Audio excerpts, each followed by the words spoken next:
And for a more in-depth look at these stories and the gap between the haves and have-nots, I have Gerald Celente, director of the Trends Institute, to talk to me from New York. Trends Research Institute, I should say. So, Gerald, the United States prides itself on being a country where people have equal opportunity and access to everything. That if you really want to improve your situation and live the American dream, you can. But realistically, the percentage of college grads that are unemployed is 5%, whereas the percentage of non-college grads that are unemployed is double that. And, you know, as you obviously know, getting a college degree isn't exactly cheap. Is it just becoming normal that people with money will succeed and those who don't have much money will have a tougher time getting a job or an education in this country? Clearly, if you look at these two stories, you see a huge difference between the lives the rich are leading in comparison to the poor. Well, the college numbers are deceiving in themselves when they talk about 5% of the college grads are employed. That's just not true. You have millions of college grads that haven't entered the workforce yet, that haven't been able to get jobs out of college, and they have degrees in worthlessness, and they're $25,000 on average in debt. So a college education, what kind of job does that even buy you? What do? You have first choice at getting, being a shelf stocker at Walmart's at 3 in the morning. So no, the jobs aren't being, the gap between the rich and the poor in the U.S. is the widest of any of the industrialized nations. Wages are stagnant. Median household income is below 2000 levels. It's only a small segment of the top that has all the cream. When you talk about those bonuses, $144 billion, those handful of Wall Streeters are the equivalent to a country that would rank 49th out of 134 countries in the world. We've said it since 2008 when the TARP programs began. It happened in front of everyone's eyes. Wall Street has hijacked Washington.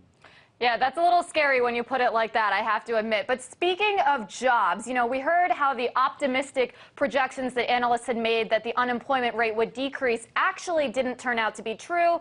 Instead, it increased to 9.8%. Yet today, we're hearing that the number of job openings are higher than they've been in 2 years. Should we be feeling good about that, Gerald? Does this mean the unemployment rate will decrease soon?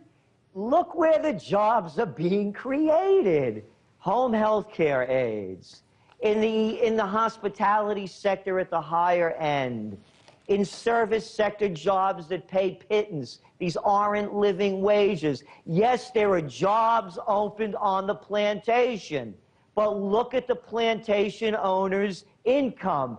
Record profits, the highest profits in American modern history on the top of the plantation. So yeah, there are some jobs on the plantation, but who wants them? And they're not going to get you through life.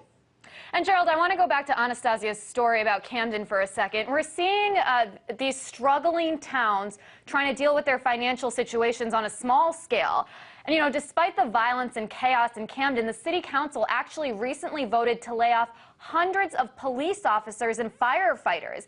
Is this their only option to stay afloat? What else can these towns do to prevent themselves from going under? Listen, this is a national problem. Camden's only one of them. You have costs that are off the books in the trillions of dollars that cities aren't going to be able to meet in terms of benefits and retirements and health care. You're going to see a bust happen in the United States and cities that's going to rival what's going on in Ireland, what's going to happen in Portugal, what's happened in Greece. It's going worldwide. The American empire is unfolding and collapsing in front of everyone's eyes. It's the greatest bank robbery in world history, and the banks are doing the robbing. You mentioned earlier about the $100 billion plus of Obama's stimulus. How about the trillions that the Fed was putting under the table that we just found out about? 3.3 trillion going to banks all over the world and to their buddies. So are we going to start seeing more middle-class towns in the United States heading in the same direction as Camden?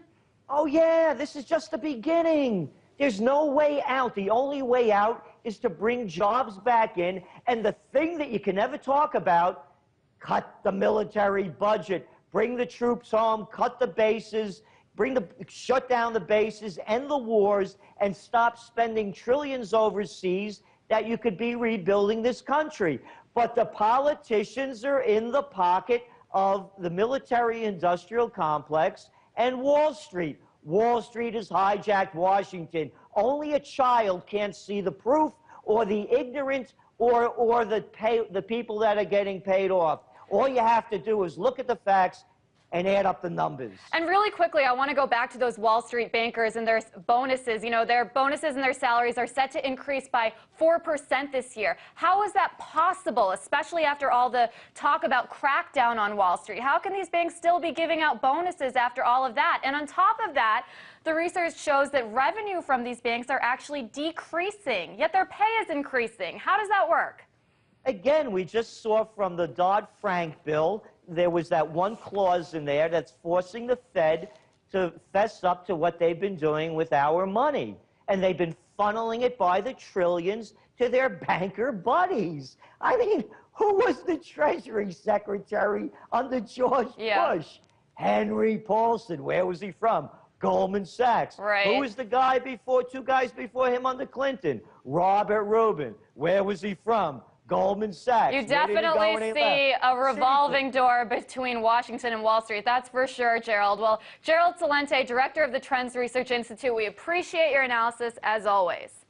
Thank you.